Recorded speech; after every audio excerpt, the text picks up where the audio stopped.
Praise the Lord. Gusto ko po mag-share sa inyo tungkol sa Redeem. Ito yung part 2, ang part 1 ng Friday. Amen. So, tuloy ko po yung ating pangaral sa umagang ito. Sa ating verse, Matthew 1, 2 verse hanggang 6. Matthew 1, verse 2. And Abraham begat Isaac, and Isaac begat Jacob. Jacob begat Judas and his brethren.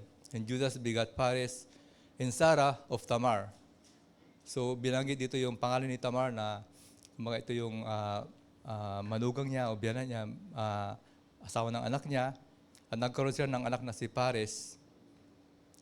And Pares begat Esrom, and Esrom begat Aram. And Aram begat Aminadab, and Aminadab begat Naason, and Naason begat Salmon.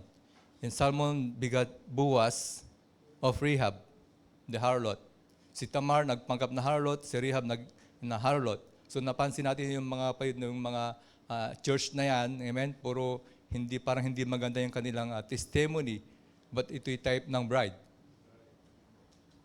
And Boaz begat Obed of Ruth, the Moabites. And Obed begat Jesse, amen, and Jesse begat David the king, and David the king begat Solomon of her that had been the wife of Uriah. So hindi binanggit si Bathsheba, kundi the wife of Uriah. Amen. So let's bow our head. Lord God, muli, basa mo muli, Lord God, ang salita mo, Panginoon, na magbigay ng kalakasan sa bawat isa, magbigay ng kagalingan ng aming katawan. At alam po namin, Lord God, na makikita namin, Lord God, ang salita mo, ang aming sarili, Lord God, at ito magbibigay ng pagbabago ng aming katawan. Lord, bilis mo, Lord, ang salita, ang mga makikinig, Lord God, higit lalo, Lord God, ang iyong lingkod, Lord God, na gagamitin. So, umakin to, Lord God, nawa, Lord, ikaw ang manguna, Lord God. Salamat pong muli, tinataas ka namin, Lord God, sa pangalan ng aming Panginoong Hesukristo. Amen. Praise the Lord. Shall we clap our hands to the Lord? Amen. Tayo makaupo na po mga kapatid. Amen. So, God bless you po. So, 4 na babae po, mga kapatid, na binanggit ni Mateo. Amen. Na ito yung mga Gentile. Amen. Na asawa ni Judah, ni Boaz, ni Salmon, at ni David. Si Tamar, the Canaanites. Si Ruth, the Moabites, the prostitute. Si Rehab na harlot, the Amorites. At si Bathsheba na asawa ni Uriah the Hittite. So napansin natin na binigyan din ni Mateo, mga kapatid, yung pangalan na yan sapagkat ito yung type ng bride sa ating panahon. Amen? So habang papunta kami dito, papunta ako kanina, naalala ko yung mga dinadala namin sa Cubao. From terminal, from the Aurora, naglalakad. Minsan, nung nakaraan, mga kapatid, nung umatin kami dito, dala-dala ko yung mga bata, karga-karga sa leeg, si Nashan, saka si Esther. Nung naalala ko yung mga nakaraan, sabi ko, ito pa rin dinadala namin. Maraming pagbabago, at tapos na yun, nakaraan na yun. Pero nakita ko, mga kapatid, na yung sacrifice mo noon, tapos na, pero alam ko kung tapos na to, ito yung naka-record sa harapan ng langit ng Diyos. Lahat ng sacrifice natin, mga kapatid, nung nakaraan, amen, ito tapos na, pero ito naka-record sa langit. Amen, sa lahat ng pagdinig natin sa Panginoon ay hindi nakalimutan ng Diyos. Amen, pero pag hindi ka naglingkod, walang aalalahanin ang Panginoon. Amen, so that's why, mga kapatid, dapat tayo maglingkod sa Panginoon sapagkat napakabilis ng panahon. Amen. So, 4 na babae, mga kapatid, na ito'y type ng ating Panginoon. So, nung nakaraan, mga kapatid, last Friday, amen, ito'y si Ruth, tsaka si Tamar, yung ating dinaanan. Alam pa rin na si Ruth, ito'y Moabites na galit ang Diyos sa Moabita. Amen, na pinaghubad ni Balaam, mga kapatid, yung mga Moabites at natukso yung mga Israelita at 24,000 ang namatay dahil sa Moabites. Pero mga kapatid, napansin natin na si Ruth ay Moabita pero itinatubos kasama sa katubusan sapagkat ikaw yon. Amen, hindi ka karapat-dapat pero tinubos ka ng Panginoon. Amen. Si Tamar naman, napaka-negative naman yung kanyang kwento, di ba? Parang hindi maganda, pero ito yung type ng bride. Amen? Ibig sabihin, hindi maganda yung testimonya mo sa buhay, pero ang Diyos ay humatak sa'yo. Amen? So Rahab the harlot, ito'y patutot ang daming asawa. Kung sino-sinong lalaki, mga kapatid, kagaya natin mga kapatid, tayong mga harlot, mga kapatid, na asawa ng Baptist, ng Methodist, ng Catholic, ng INC, di ba? Ng GRM, tayong mga harlots na iba-iba yung husband natin. Iba-iba yung asawa. Marami tayong nature, mga kapatid, na old husband, yung ating sigarilyo, yung ating makeup. Yan ang old husband mo. Amen. So, si Tamar na ito'y, kumbaga, ginawa niya lahat kahit nakahiya, nagpanggap siyang patutot, mga kapatid, at dinaya ang kanyang manugang, mga kapatid, na si Judah, ang desire niya ay yung word, o yung binhi. Na kahit na siya, kahiyan siya, mga kapatid, amen, yun dapat ang desire ng isang nobya, mga kapatid, yung desire niya, yung binhi ng Panginoon. Kahit na ito'y kahiyan niya, mga kapatid. Amen? So, ang desire ng bawat isa dapat, kaya nga tayo narito mga kapatid sa church dahil mayroon tayong desire sa salita ng Panginoon upang tayo mahayasikan ng binhi. Sapagkat ang babae ay maliligtas sa pamagitan ng panganganak. Amen? Sa pamagitan ng Word of God, ng fruit of the Spirit. Amen? So, breaking ng word, amen, ang breaking ng word ay magmula sa fivefold. Amen? Kapag hindi ka umatin ng linggo at para sa iyo yung word na yan, na mismo yung para sa iyo. Amen? Kaya mahalaga yung pagdalo natin sa tuwing linggo. Amen? Now, naalala natin si Ruth, mga kapatid, na siya'y Moabites, at nung namatay ang kanyang asawa, mga kapatid, sabi ni Naomi sa kanya, umuwi na kayo sa Diyosan nyo. Umuwi na kayo sa iyong nanay. Pero hindi sinabi ni Ruth na, your God shall be my God. Thy people shall be my people. So, nanatilitas siya sa Diyos ng Israelita. Hindi niya tinignan kung sino siya, hindi niya tinignan kung sino si Naomi, basta ang nakita niya ang Diyos ng Israel.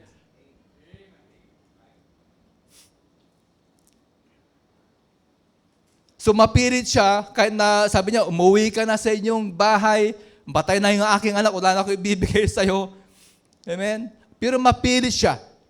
Kailangan niyang sumama kay Naomi at doon nung siya'y sumama, nung siya'y mapilit, mga kapatid, siya'y natubos ni Boaz. Ganun ang mga nobya ng Panginoon. Siya'y mapilit sa mga gawain. Amen? So ang bride, ang desire niya, mga kapatid, ay hindi siya umalis kay Naomi, mga kapatid, which is the gospel. Amen? Yung old gospel na ito'y sa Israelita, mga kapatid, galing sa Israel, mga kapatid, yung gospel na yan, at hindi umalis si Ruth. Amen. So, kahit na hindi ka imbitahan sa church, sa gawain, nadalo ka. Kasi, ikaw si Ruth. O ikaw si Tamar. Di ba? Kahit na, Brad, sa linggo, atin ka, may church tayo, hindi na kailangang sabihan. O anniversary natin sa next week, hindi na kailangan sabihan, alam mo na kasi ikaw si Ruth. Kapag nakita mo ikaw si Ruth, pupunta ka. So ang redemption ay dalawang bahagi. Paying and claiming. So binayaran tayo ng dugo to redeem the bride. Ang Diyos ay lumikha ng sperm cell at blood cell, mga kapatid, sa womb ni Mary. Ibig sabihin, parang nag-create siya, mga kapatid, ng blood cell, mga kapatid, upang ikaw ay tubusin. So, nagkaroon ng bagong creation upang ikaw ay redeem. Amen. Nag-create siya ng blood. Amen. At inilagay sa sinapupunan ni Mary, mga kapatid, ay pambayad sa'yo. So, napakalaga ang bayad mo. It's a blood, mga kapatid, na numikha ang Diyos ng dugo. Amen. Tapos na ang creation. Pero lumikha siya uli ng dugo upang ikaw ay tubusin. Gano'ng kakalaga sa harapan ng Diyos? Napaka-special ng bride. Kung nakita mo lang na napaka-special ka, kahit na mahirap ang buhay, pero special ka sa harapan ng Diyos. Amen. So, ang dugo ng Panginoon ay sapat na paglinis. Hindi na kinakailangan palitan yung soul mo, kundi dugo lang ang kailangan para malinisan.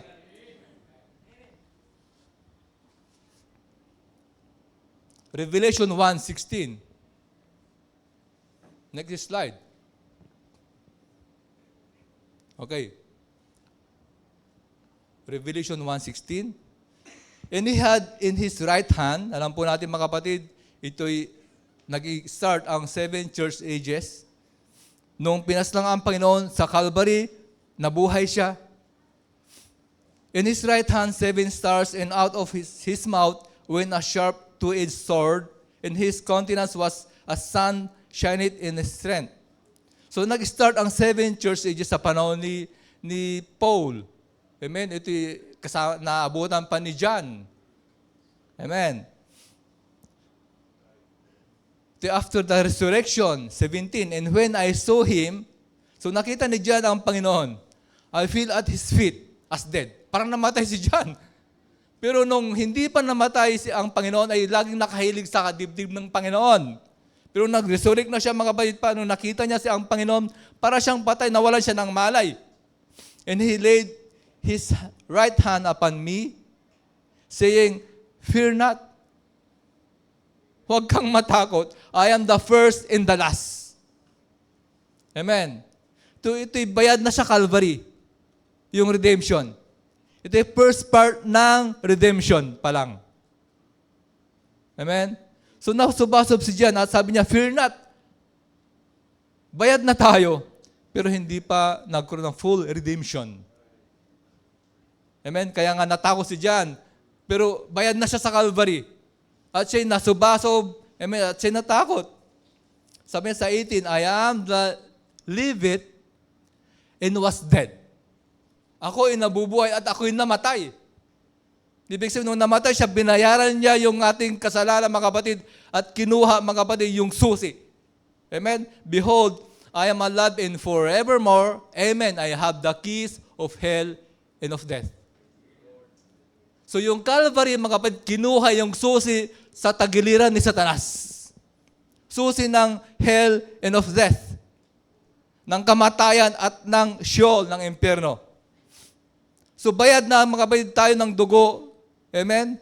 So dalawa yung redemption, binayaran ka at kinuha yung susi, mga kapatid. Pero kinakailangan i-claim yung book. Yung title deed. Kinakailangan i-claim pa yung title deed sa kamay ng Diyos. Sapagkat nung nagkasala si Adan, dalawang nawala. Amen? O sabi natin, yung key of death na kay Satanas. Amen? At dapat dalawa yung claim ng Panginoon, yung book na nawala ni Adam. Amen? So, Calvary, mga kapatid, nagpuntas ang Panginoon sa impyerno. Walang righteous na pupunta sa impyerno. Ang Panginoon ay righteous. Pero bakit siya pumunta ng impyerno, mga kapatid? Kasi yung kasalanan mo, mga kapatid, napunta sa Kanya. Nung ikaw ay nagkaroon ng adultery, nung ikaw ay nagkasala, nag-inom, amen, nasa Kanya. Kaya nung nasa katawan niya, kinakailangan pumunta ng impyerno. Pero hindi dapat ginawa yon. He didn't have to do it. But He did. Revelation 5. So, nung napunta sa impyerno ang Panginoon, kinuha yung sting of death. Di ba? Yung, wala nang kamatayan. O, kinuha na pa yung bubuyog, di ba? Sabi ng Brother Abraham na nawala yung sting ng kamatayan. Kaya sabi ni Paul, O death, where is thy sting? Bakit? Kinuha na ng Panginoon yung key of death and of hell. Amen? So, ito yung nag-start ang church ages, mga kapatid. Amen? Nung binayaran tayo, mga kapatid, first part ng redemption, binayaran tayo. Ito yung second part ng redemption. And no man in heaven, 5, verse 3. Nor in earth, neither under the earth, was able to open the book, neither to look thereon. Walang karapat-dapat. Walang worthy. So after the 7 church ages, mga kapatid, ito yung 5, ang church ages ay 2 and 3. So 4 after the 7 church ages. And I wept much because no man was found worthy to open and to read the book, neither to look thereon. Bayad na siya ng kasalanan sa Calvary, pero tumatangis pa siya, umiyak pa rin siya. Bakit hindi pa na-redeem? Wala pang full redemption. So kinakailangan buksan yung aklat, kukunin yung aklat mga kapatid upang magkaroon ng full redemption. Amen? So kaya umiyak siya eh. Pero bayan na siya. Marami nagpupuri ngayon na sila binayaran na ng dugo, pero kulang pa. So ang candidate mga kapatid ng full redemption ay bride. Nasa message. Nung binuksan ng Diyos ang aklat, ng Panginoon ang aklat. Amen? I weep much. So kinakailangan kunin ng Diyos yung title deed. Bibili ka ba ng lupa na wala kang titulo? So kinakailangan babayaran mo pero mayroon kang titulo. Kasi mawawala rin. Kwento nga ng mga tito ko na maraming biniling lupa sa probinsya, yung tita ko, pero walang titulo. Nawala lahat. Kasi walang titulo. So kinakailangan may title deed ka na ibibigay kay John na kukunin ng Panginoon sa Diyos. Amen. Shall we say praise the Lord? Amen. So fear not, sabi niya doon nung binayaran siya mga kapatid. Pero ngayon, weep not. Huwag kang umiyak. Sabi ng elder, di ba? And one of the elders said unto me, weep not. Behold, the Lion of the tribe of Judah, the Root of David, had prevailed to open the book and to loose the seals thereof. Weep not. Kanina, fear not. Nung sa Calvary, nung kinuha yung aklat, huwag kang tumangis dyan. Revelation 5, 8, and 9. And when he had taken the book, the 4 beasts and 4 and 20 elders fell down. Ito'y claiming. Amen? Second part ng redemption. Amen? Umiyak yung 420 elders before the Lamb, having one of them harps and golden vials full of odors, which are the prayers of the saints. So, binayaran na tayo doon sa Calvary. Amen? At ito'y 5, ito'y claiming na mga kapatid. At ang ginawa nila sa 9, sabi nila, and they sang a new song saying, Thou art worthy to take the book. Amen? So, ito'y second part ng redemption, mga kapatid, nung kinuha yung book, and open the seals thereof, thou was slain. First part of redemption, mga kapatid, yung pinaslang siya, and has redeemed us to God. So nagkaroon ng full redemption nung kinuha yung aklat. Kaya sabi ko kanina, marami nag-worship ngayon na nag-claim na siya binayaran ng dugo, pero kulang pa. Kinakailangan ng buksan yung aklat at ibibigay kay John yung title deed. So ito yung first song ng redemption. Meron silang karapatan na umawit sa Diyos. At meron ka rin karapatan na umawit ang magpuri sa Diyos kasi bukas na yung aklat. Amen. Yung nawala ni Adan, na title deed ay bumalik na kay John, bumalik na sa bride. Yan ang full redemption. So, the bride has the reason to worship. Meron kang rason upang mag-worship. Amen.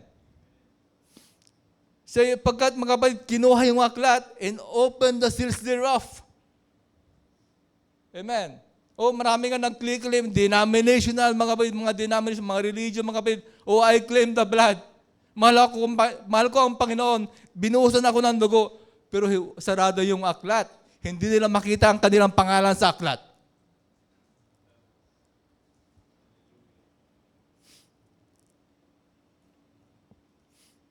So after the church ages, mga kapatid, ay opening ng seals at kinuha ng Panginoon yung aklat.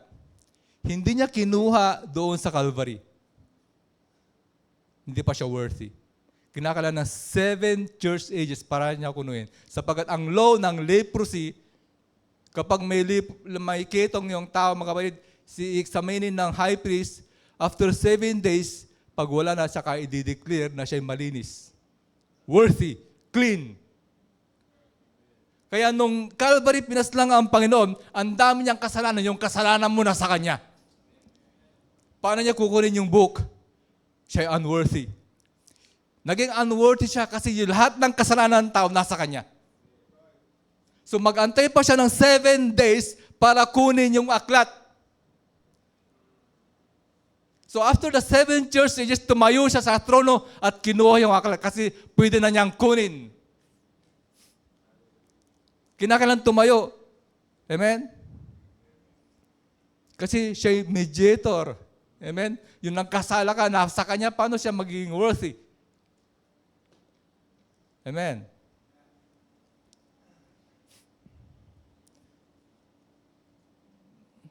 Now sa Emmaus, mga kapatid, Lucas 24:25,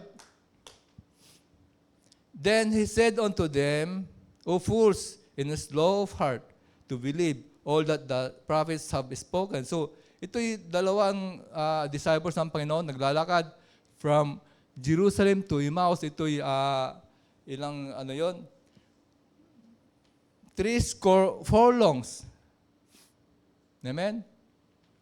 So, 3 furlongs, ito'y 7 miles. Nalakad ng mga ni Cleophas, sila ay naglalakad, mga kapatid, na sila malungkot o pinako sa Panginoon, namatay ang Panginoon. At sumabay ang Panginoon sa kanya, anong pinagkikintuan nyo? Hindi mo ba alam na si Jesus ay pinaslang? At sila malungkot? So habang parang ito type ng sila naglalakad sa 7 church ages, 7 miles. At hindi nila naunawa nangyayari sa Jerusalem. Sabi nila sa Panginoon, ikaw ba'y bago sa Jerusalem? Hindi mo alam ang nangyari, hindi mo alam ang balita na si Jesus ay pinaslang.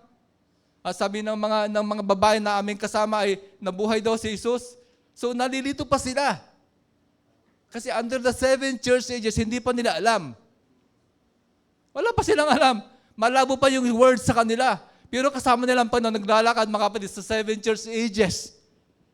He is in the midst of the candlesticks. Siya naglalakad at hindi nila makita ang Panginoon. Amen. At sabi niya, nung dumating na sila, sabi niya, then he said unto them, you fools, hindi niyo manunawaan. Amen. To believe all that the prophets have spoken. Hindi na may naman yung sinabi ng Scripture sa Old Testament. Ought not Christ to have crucified these things and to enter into His glory? In beginning, at Moses and all the prophets, He expounded unto them in all the Scriptures the things concerning Himself. So, pinaliwanag niya.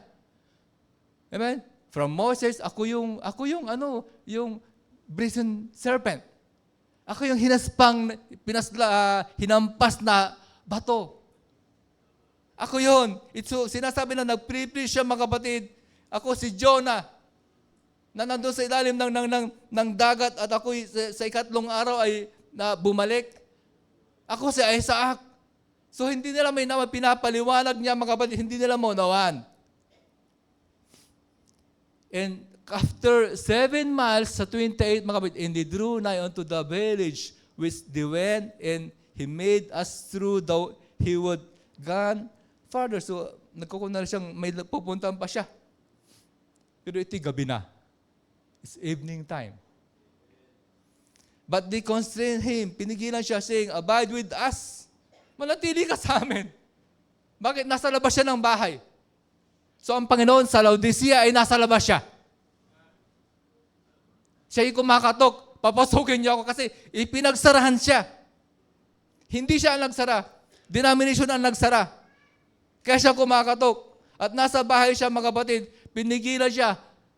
Dito ka na lang. Sabi nila, for it is toward evening. Evening time na. End time na. The day is far spent. Tapos na ang 7 church ages. Nasa labas siya. So, kinakailangan papasukin siya. Kung sino man ang magbukas ng pintuan at ako'y papasok sa kanya. At pinapasok siya sa loob ng bahay. Kapag pinapasok mo siya sa bahay mo, sa soul, mga kapatid, magkakaroon ng revelation.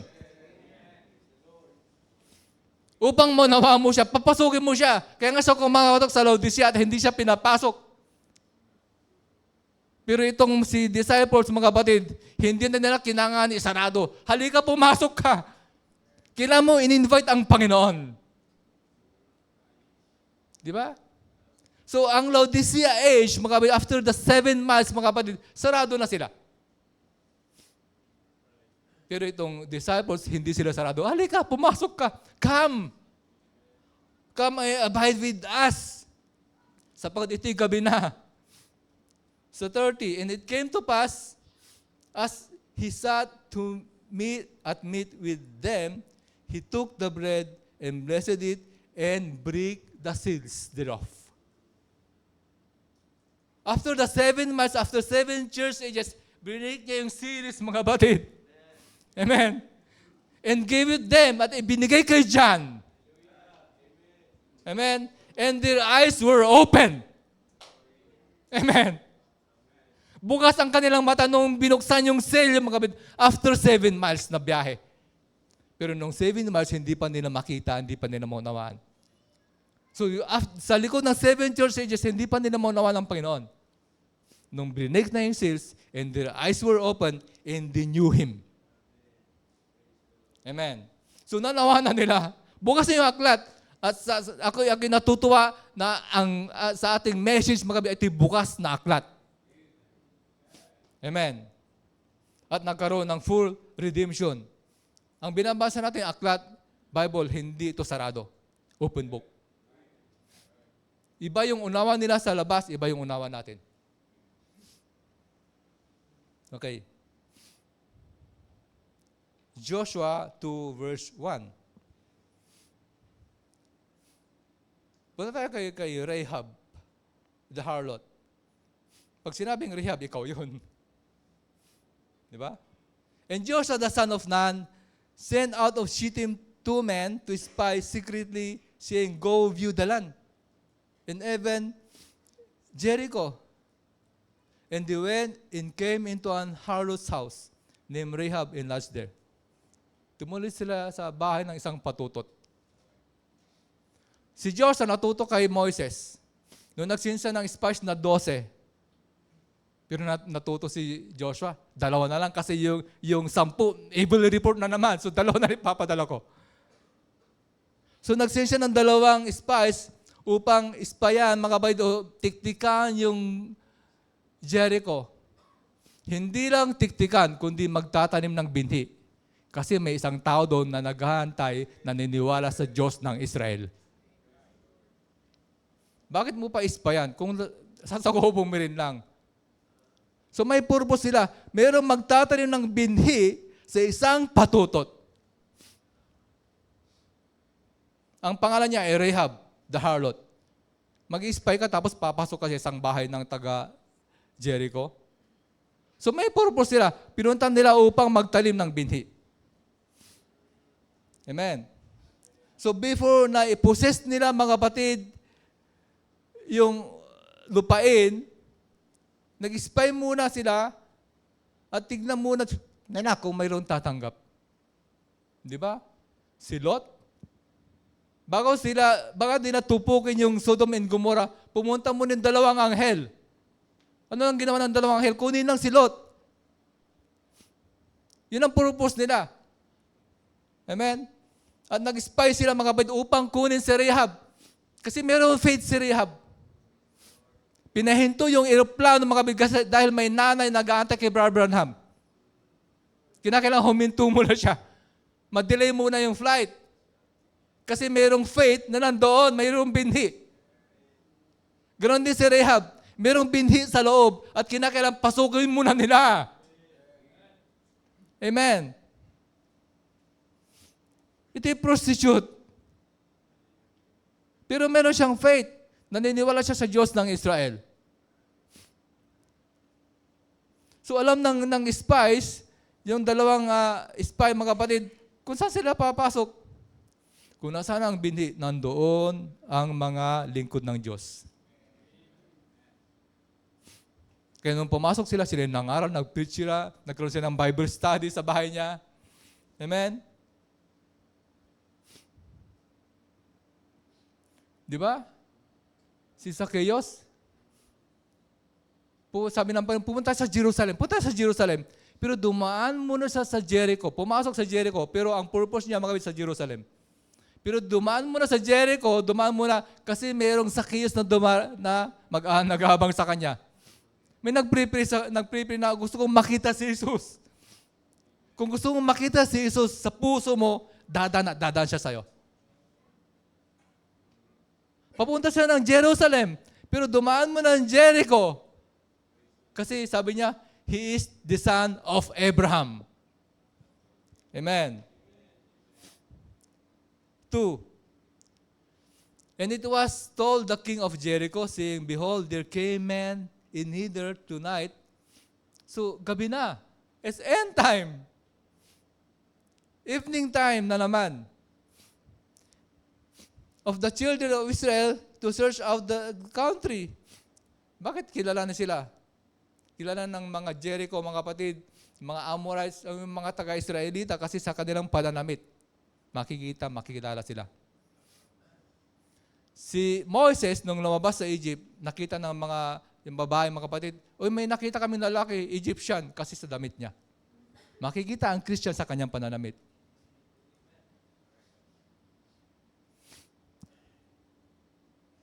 So, may dalawang spies, mga kapatid. Laging dalawa. Amen? So, marahil may mga nag-Bible studies sa bahay natin, marahil isa lang yan. Amen? Pero lagi niyang kasama ang Panginoon. Look, dalawang spies, si Caleb at si Joshua, laging kasama si Joshua, which is Yeshua. Ito dalawang spies, ang pangalan ng isa ay Salmon, na asawa ni Rahab. Amen? So, makikilala sila sa kanilang mananamit at nakilala ng taga-Jericho ang hari ng Jericho. And the king of Jericho said unto Rahab, saying, bring forth the man that are come to thee, which are entered into thine house, for they become to search out all the country. 4. And the woman took the 2 men and hid them, and said, thus, there came man unto me, but I wist not whence they were. Hindi ko alam kung nasan sila. Lumabas na yata sila. So, nagsisinungaling din siya. Meron silang white lies. Kapag nalaman na nagsinungaling siya, siya yung papatayin. Papatayin siya. Pero matapang siya kasi konbinsido siya sa Diyos ng Israel. Meron siyang faith. Na kahit na papatayin siya, alam niyang papatayin siya, siya ay tinago niya yung dalawa, entertain niya yung dalawa. Sige lang, Bible study lang tayo. Amen? So habang nag-Bible study, siguro mga maraming magulo. Sino ba yung mga nagpunta dyan? Di ba?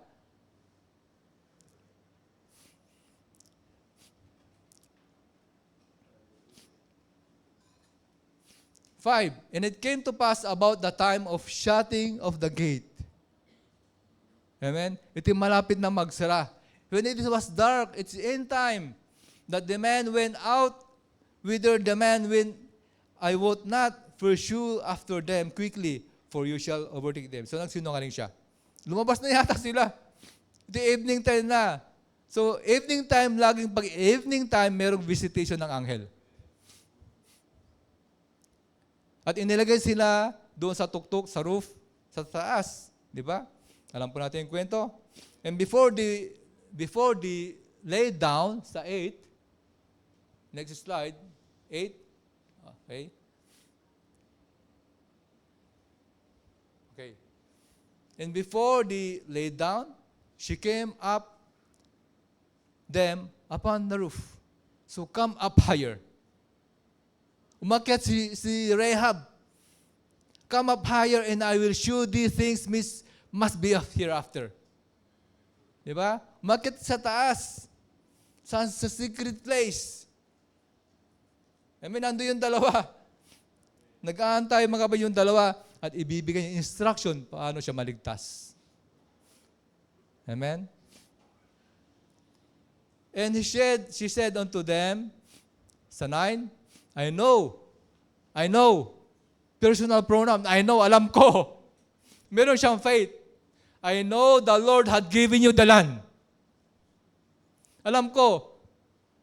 Amen? Meron siyang faith, kagaya ni Martha, I know. Amen? Na mabubuhay si Lazarus in the last day. Sabi ni Job, I know the Redeemer liveth. I know the Lord had given you the land. So meron siyang faith. Personal pronoun, meron siyang sariling pananampalataya. And that your terror is fallen upon us. Takot sila sa mga Israelita. Sa totoo lang, takot ang kaaway sa kanila. Yung 10 spies, natakot sila sa mga kaaway. Pero hindi nila alam na ang kaaway ang takot sa kanila.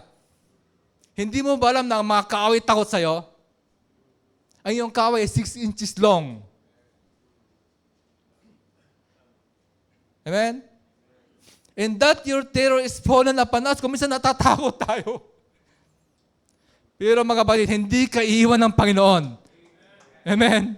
Lahat ng kaaway inalis na ng Panginoon.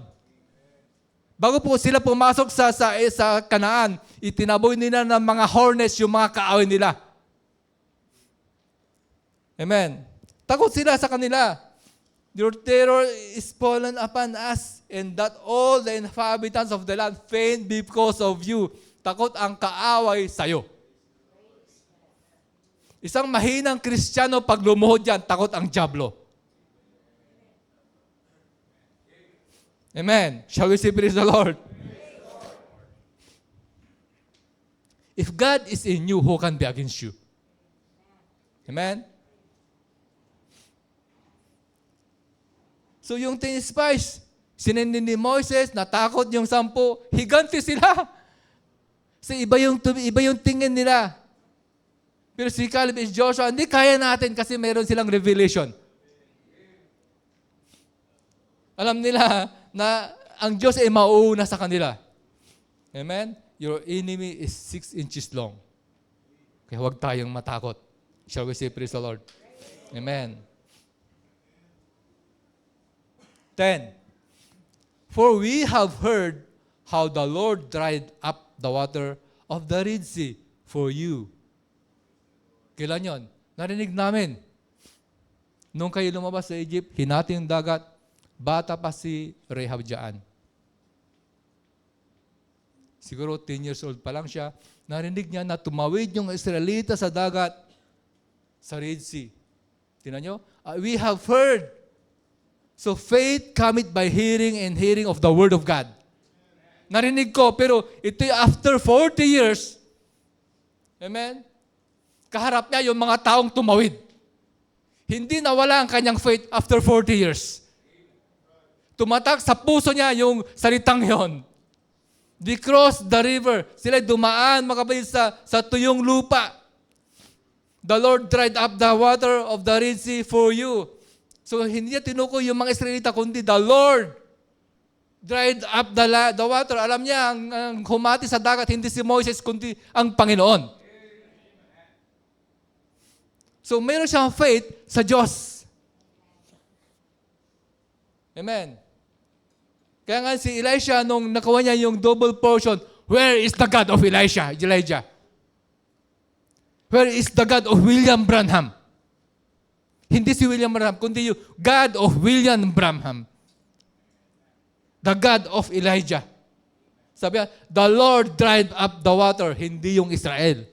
Kung takot sila sa Diyos ng Israelita. Amen.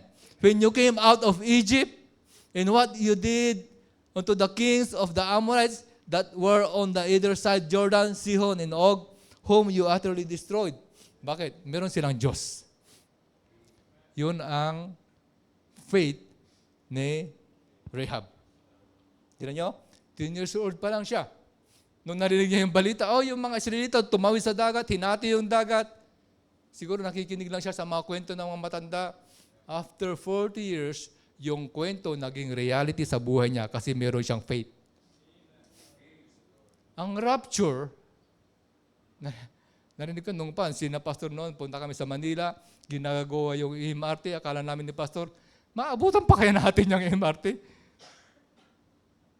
So, ang tagal ng panahon, si Rahab, na nang hinati yung dagat, hindi na bago ang kanyang pananampalataya.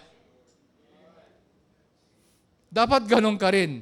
Kung ikaw si Rahab, after how many years, mga kapatid, ang paniniwala mo, ang pananampalataya, mananatili pa rin. Amen? So, yung rapture, kwento, kung narinig natin sa pulpito, rapture, changing of the body, meron kang faith doon. Isang araw, magiging reality yan, kwento na yan. yung narinig mo na, magkaroon ng rapture, hindi lang kwento, kundi magiging reality kagaya ni Rahab. Di ba, nabalita niya, yung mga tumawid sila sa dagat, pero nasa harap niya yung mga tao, mga kapatid, na tumawid sa dagat. Kasi yung kwento, yung narinig lang niya, naging reality sa buhay niya. Kasi naniniwala siya sa Diyos ng Israel. Amen. Shall we say praise the Lord? Amen. Kaya yung mga yung gagawa ng mga memory verse ng mga bata, nagme-memory verse sila, isang araw mga kapatid, dadalaw sa kanila.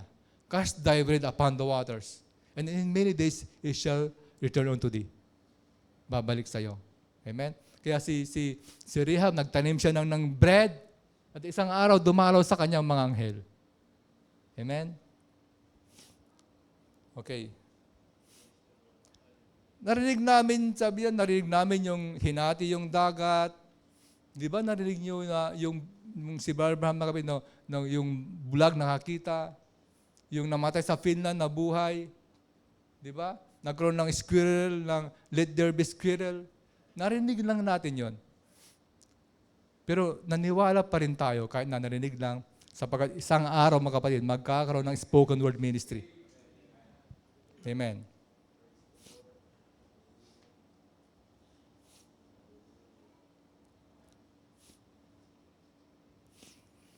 And as soon as we had heard these things, our hearts did melt.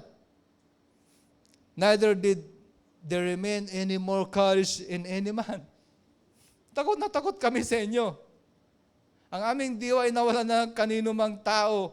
So hindi nila kayang Israel. Neither did there remain any more courage in any man, because you, for the Lord your God. Dahil sa Diyos ng Israel. He is the God of heaven above and earth beneath. So believe, naniniwala siya sa Diyos ng Israel. Hindi Israel, kundi yung Diyos ng Israel. Amen. Okay. Sa 12, now,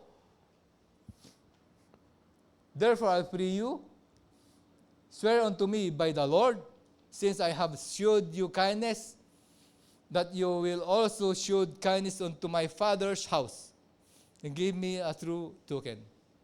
Pag naniniwala ka sa Diyos, pati yung father's house mo, amen, pwede niyang iligtas.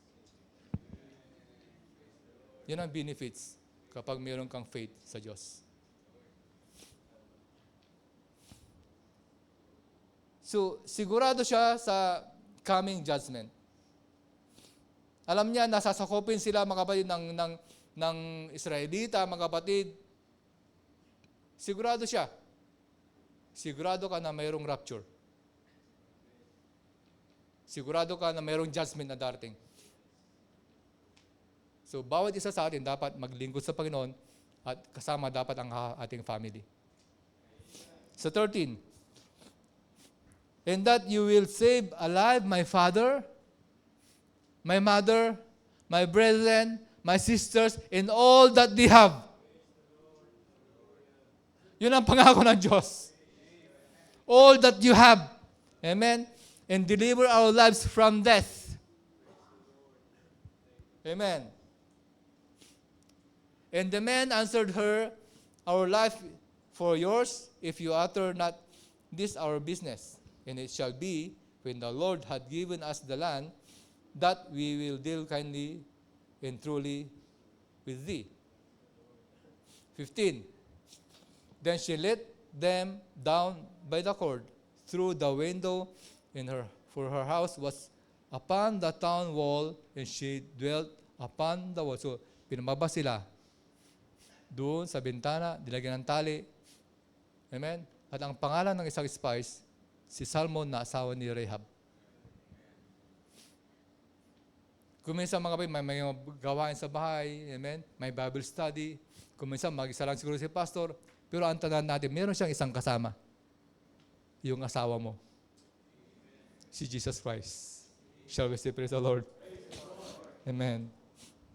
So alam niya na in danger ang kanyang buhay. Papatayin siya pag nalaman, pero mas naniniwala siya sa Diyos ng Israel. Okay. 18.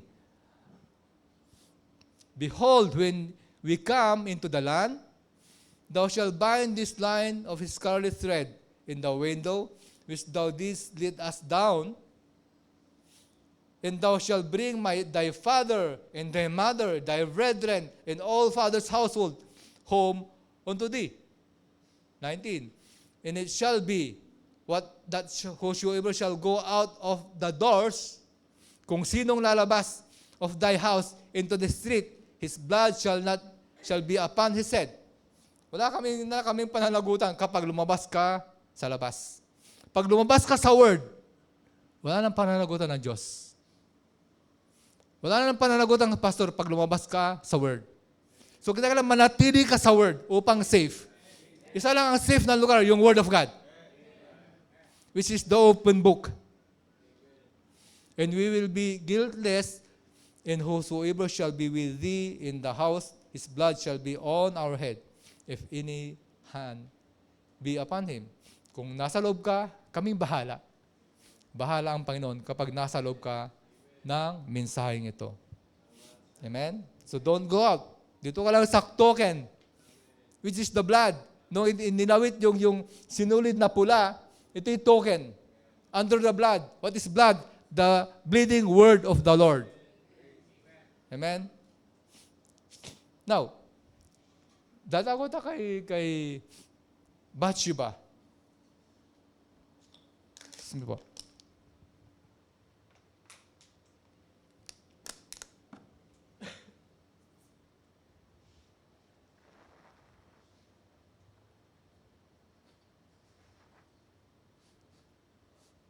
Okay.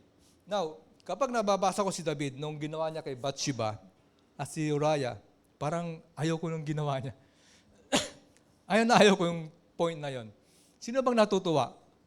Yung ginawa ni David kay Bathsheba at ni Uriah. Di ba? Hindi tayo natutuwa sa ginawa niya. Pero mga kapatid, ito yung type ng bride.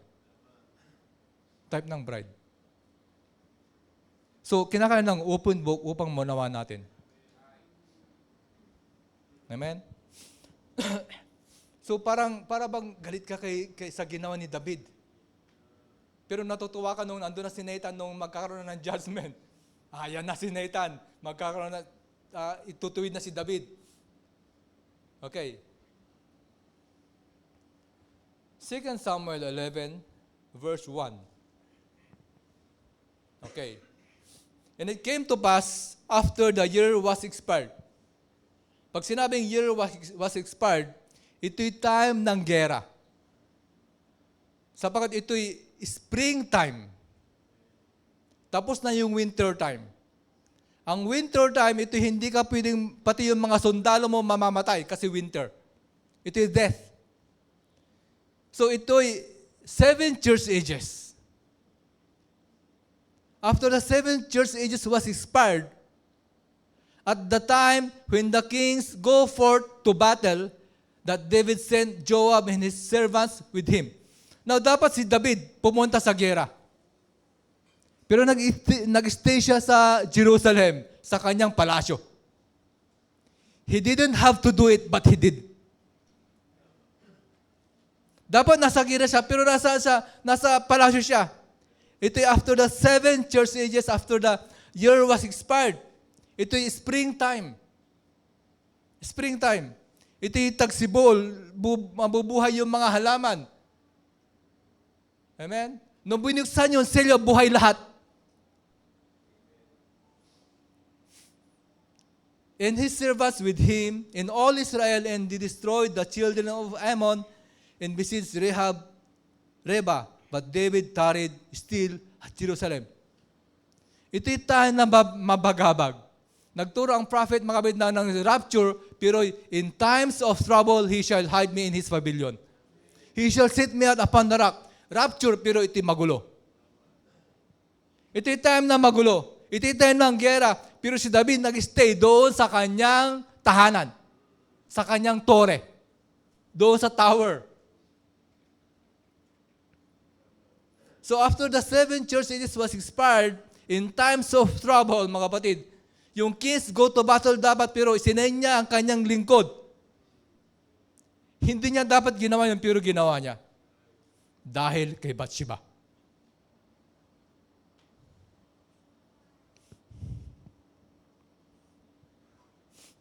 He didn't have to do it, but he did.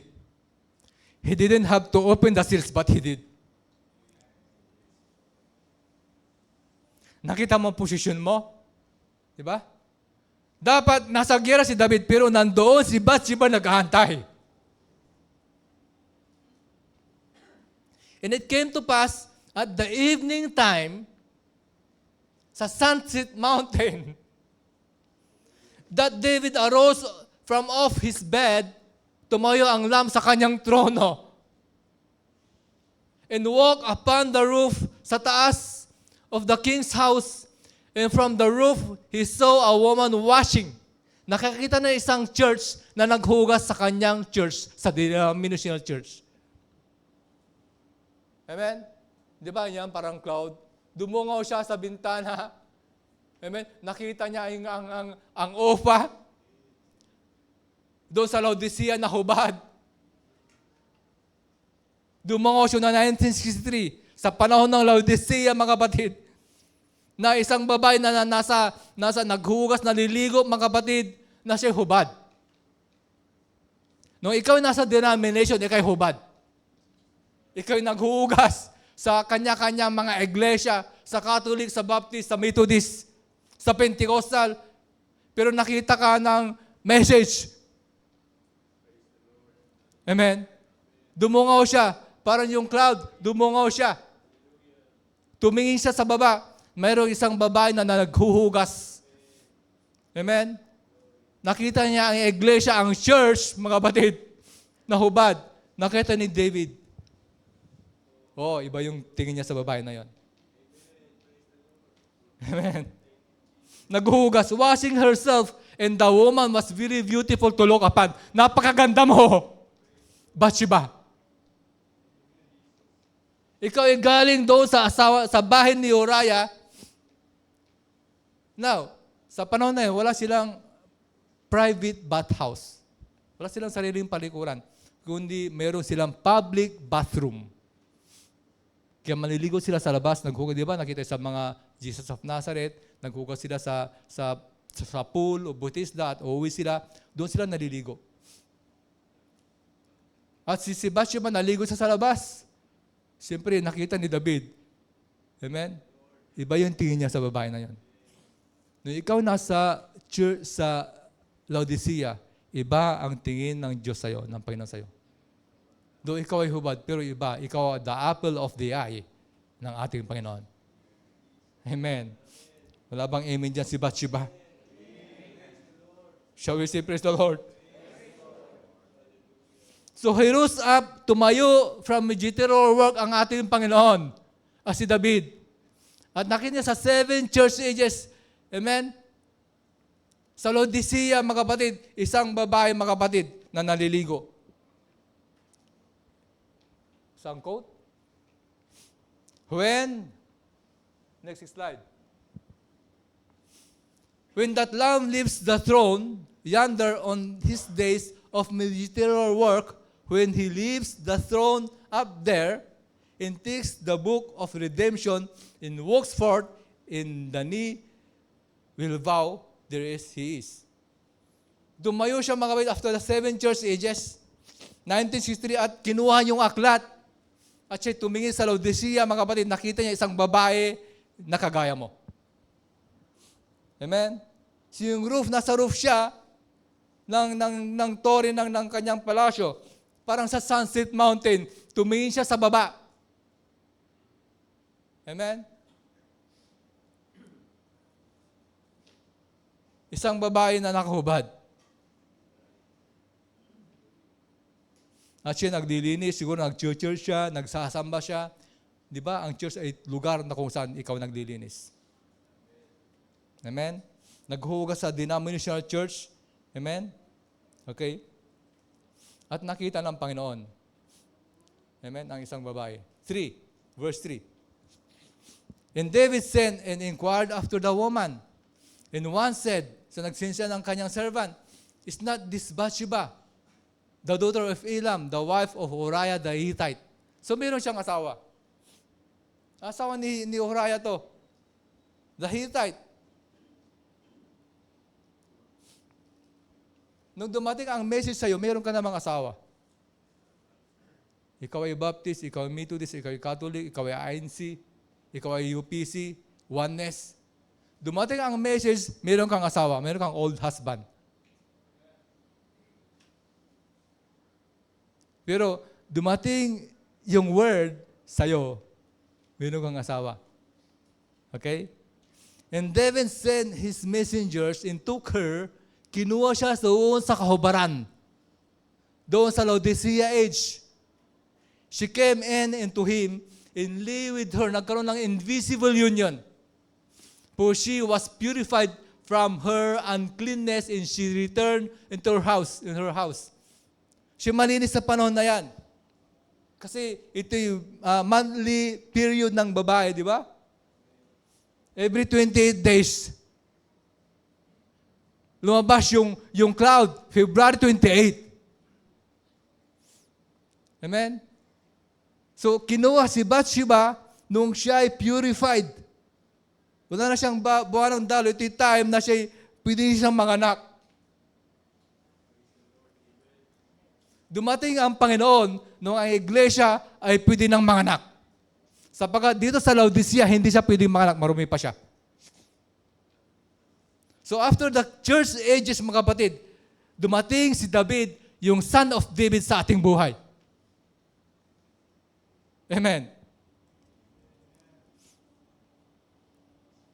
So nag-send siya ng mga preachers, siniran siya ng serpent seed.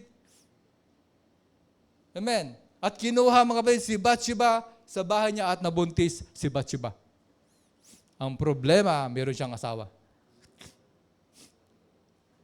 Nung dumating ang message sa'yo, meron ka pang old husband. Dati ka pang Baptist. Nung lumabas ang Israelita, mga kapatid, sa Egypt, dala nila ang kanilang ugaling Egyptian. Kaya gusto nilang bumalik sa kanilang old husband.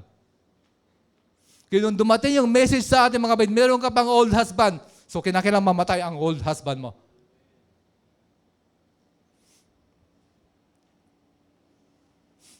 So, sa 7 church ages, marami pa ang church.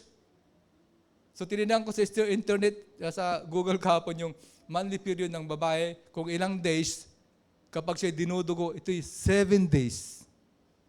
So, 7 days, ang church ay marami pa. So, after 7 days, after 7 church ages, malinis na siya. Kaya dumating yung cloud, mga kapatid, upang ikaw ay mabuntis ng Word of God. Amen. And the woman conceived and sent and told David and said, I am with the child. Buntis ako. Meron akong faith. Meron akong virtue.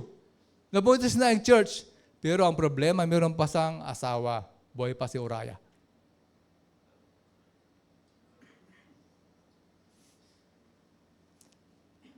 Kaya nung dumating ang buhay, sa buhay natin, ang message, mga kapatid, nung tayo nasa ating old husband, na si Uriah, mga kapatid, ang dami nating old husband. Yung ating idol sa buhay natin. Yung ating sigarilyo. Si Emperador, si Alfonso, di ba? Yan ang old husband. Yung denomination husband mo. Dumating ng message, pero buhay pa si Uriah sa buhay mo. Sino ba si Alfonso? Di ba? Alfonso I, Alfonso II. So, buhay na buhay pa. Pero buntis. At namatay yung anak ni David kay Bathsheba nung buhay pa si Uriah. Ibig sabihin, mga kapatid, hindi mabubuhay yung perfect stature of man hanggat buhay si Uriah sa buhay mo.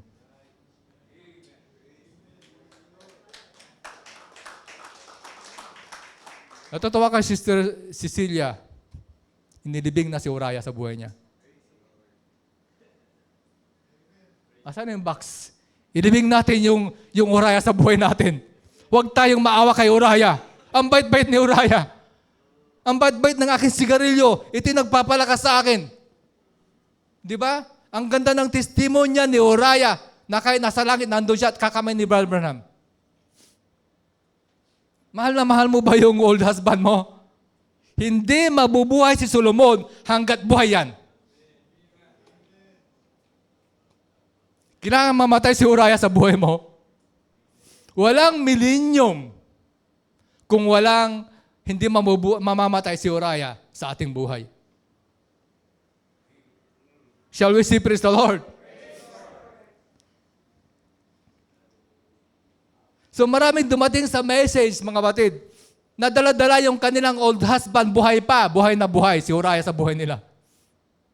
Nasa inuman pa rin, nasa sigarilyo pa rin, nagme-makeup pa rin, nagli-lipstick pa rin, nagpapantalon pa rin. Patayin mo si Uriah. Actually, hindi naman ikaw ang papatay, kundi si David ang papatay kay Uriah. Alam po natin kung ito, isinayin niya doon sa gera.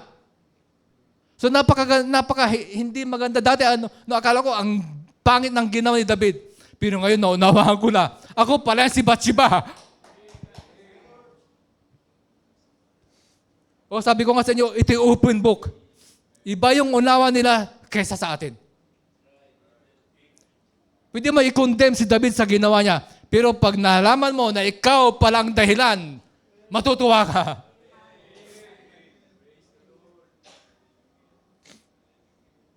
Asan yung libingan natin dyan kanina? Wala na, Pastor. Yung box natin. Next week, ilibing mo si Uriah dyan. Kasi hindi mabubuhay si Solomon. Hindi papanganak si Solomon.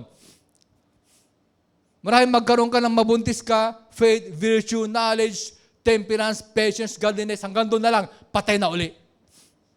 Kasi buhay si Uriah. So kinakailangan mamatay si Uriah. Uriah must dead. Must die. Amen? Patay na si Uriah dapat. Amen? So kapag patay na si Uriah, nabuhay na si Solomon, which is the son of millennium. So meron ka ng faith. Mabubuhay na yung anak mo, yung virtue. Meron ka ng fruit of the Spirit.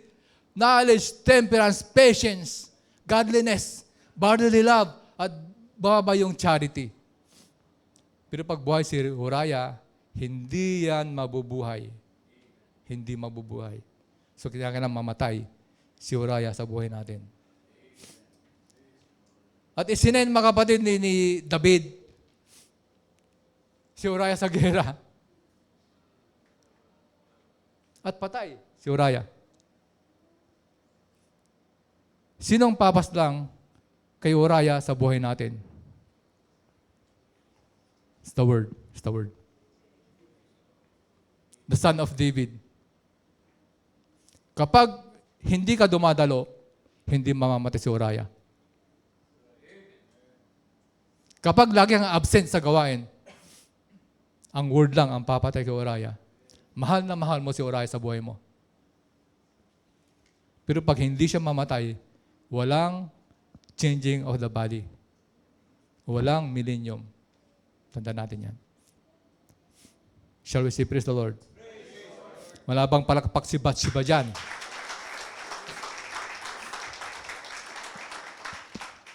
Your husband, next slide, your old husband must be dead. Next slide. Wala ba? Okay. Your old husband must be dead. That's right. Your new husband is the Word. Ibig sabihin, dalawang asawa mo. Yung old husband at yung Word. So, kinakailangan mamatay yung old husband. Amen. Okay. Verse 6. 6 na lang. Okay. And David sent to Joab, saying, send me Uriah the Hittite. And Joab sent Uriah to David. And when Uriah was come to him, David demanded of him how Joab did and how the people did. and how the war prospered. Okay? 8. And David said to Uriah, go down to thy house and wash thy feet. And Uriah departed out of thy king's house, and there followed him a man, mess of meat from the king. So pinakain siya, sabi ni David sa kanya, upang matakpan yung kanyang ginawa, umuwi ka muna. Buntisin mo si Bathsheba. Pero ang problema, ayaw ni Uriah na buntisin ang kanyang asawa. Yung maraming problema sa churches, hindi mabuntis-buntis ang church kasi laging wala si Uriah. Nasa gera, nasa mission, nasa ibang bansa. Ito'y gera ng Panginoon. Ito'y para sa Panginoon. Pero nakalimutan na ang kanyang sariling bahay. Nakalimutan ang kanyang sariling asawa, ang kanyang local church. Nasa mission lagi. Ngayon linggo, nasa ibang bansa. Next week, nasa sa Mindanao. Paano mabubuntis si Uriah at si Bathsheba? So pinauwi mga kapatid ni David, si Uriah, umuwi ka. But Uriah slept at the door of the king's house with all the servants of his lord and went not down to his house. Hindi siya umuwi sa kanyang church, sa kanyang asawa. Ayaw mabuntis, kaya nga walang anak si Uriah kay Bathsheba. Pero nung dumating si David, buntis ka agad. Amen. Lagi nasa battlefield. Lagi nasa mission. Busy, kagaya ni Moises, nakalimutan i-circumcise ang kanyang anak. Sabi ni Abraham na busy sa clergy work niya. Nakalimutan tuloy ang kanyang anak na tuliin. Tinituli ang iba pero hindi matuli ang kanyang anak. Now, sinong pumaslang kay Uriah? It's the word. Sinong papatay sa old husband mo? It's the word. The son of David. Amen. Minsan mahal natin ang ating asawa, old husband. Alfonso. Mahal kita.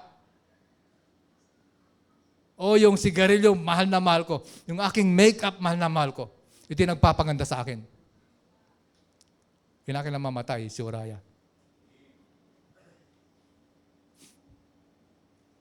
Second Samuel 12:5-7.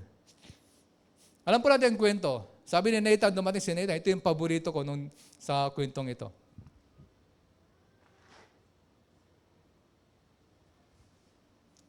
Nung dumating si Nathan, sabi niya, mayroong isang mayamang lalaki. Marami siyang kawan, marami siyang tupa, maraming hayop.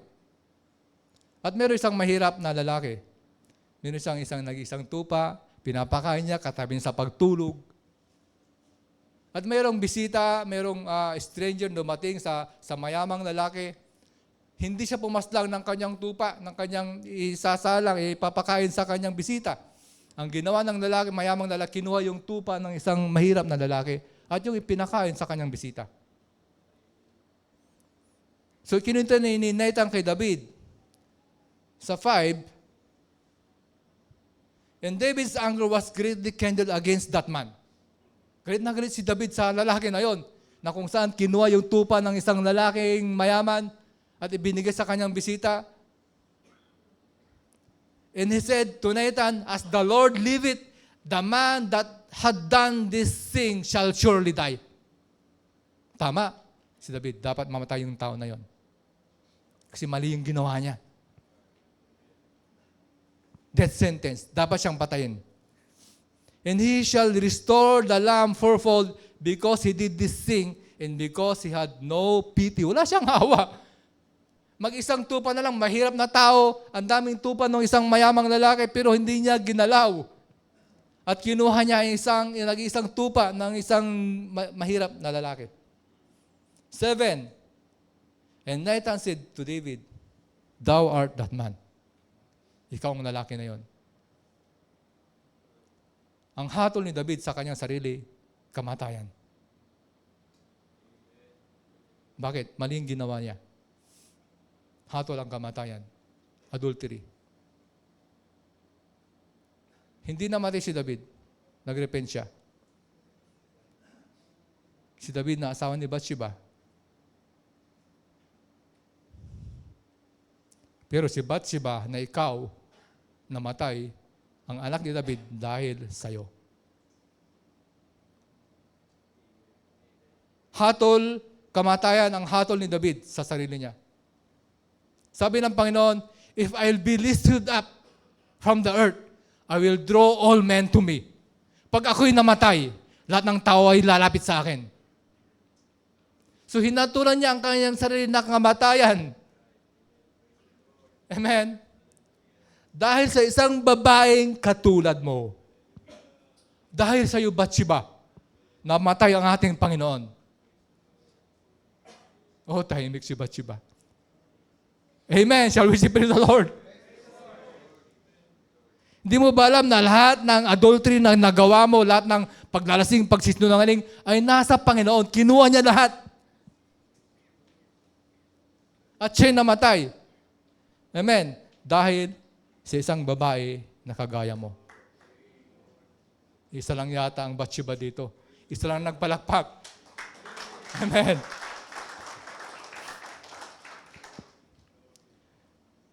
Okay, last verse natin. Last verse. For he had made him to be sin for us, who knew not sin, that he might be made the righteousness of God in him. Siya naging makasalanan. Amen? At ikaw naging matuwid. Shall we say, praise the Lord? Ikaw si Bathsheba, galing ka sa kahubaran pero kinuha ka ng Panginoon sa kanyang trono. Amen. Kinuha ka doon sa taas. Amen. So nung dumating sa buhay natin ang mensahe, mga kapatid, meron tayong old husband. Nagpapatuloy pa rin tayo. Pero hanggat hindi na mamatay si Uriah sa buhay natin, na mahal natin, mga kapatid, hindi ipapanganak si Solomon. At nung namatay, mga kapatid, si Uriah, nalungkot si Bathsheba. Malungkot siya. Pero kinomfort siya ni anak ni David. Hayaan mo mamatay yung old husband mo. Huwag kang malungkot. Ihulog mo lang. I-sacrifice mo na lang. Baka may lipstick ka pa dyan nakatago. Ibaon mo na lang. Patay mo na lang. Huwag ka mag-alala. Iko-comfort ka ng ating Panginoon, which is the Word of God. The Son of David. Amen? Now, after the death of Uriah, mga kapatid, nung namatay na si Uriah, tsaka na pinanganak si Solomon, which is the son of millennium. So, nakita natin mga kapatid yung apat na babae, si Tamar, na asawa ni Judah, o napakasawa ni Judah, sabi natin napangasawa o na-deceive si Judah kasi. Tignan ang kwento ng mga babae na yan. Parang hindi maganda. Rahab, the harlot. Si Ruth, the Moabites. Si Bathsheba, na asawa ni Uriah, the Hittite. Paano si Jesus at ang kanyang nobya?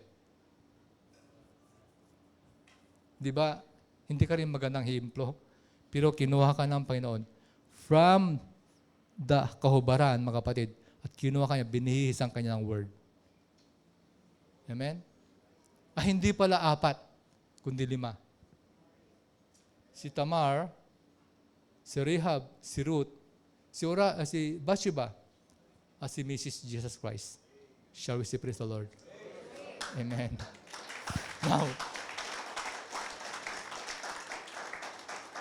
dati mga kapatid, hindi ko gusto yung ginawa ni David.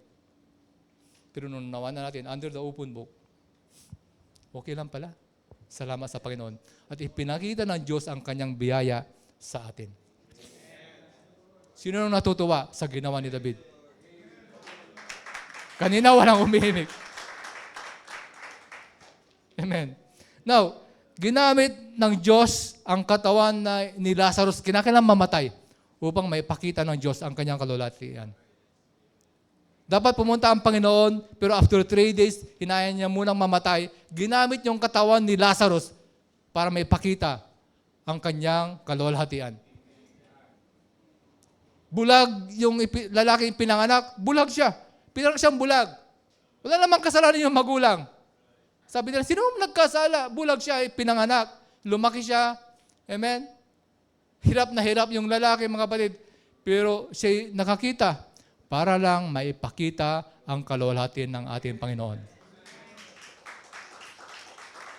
Ginamit ang katawan ni David para sabihin natin magkasala. Para mapakita ng Diyos kung paanong ginawa niya sa iyo. Amen? Shall we say praise the Lord? Amen. Amen? Mahal ba natin ang ating Panginoon? Pati natin si Uriah sa buhay natin. Amen? Ilagay natin sa box. Andiyan yung box yata sa likod. Ibaon natin si Uriah. Amen? This all stand. Bathsheba. Nililong ko kay Bathsheba na tumayo at magpuri sa ating Panginoon.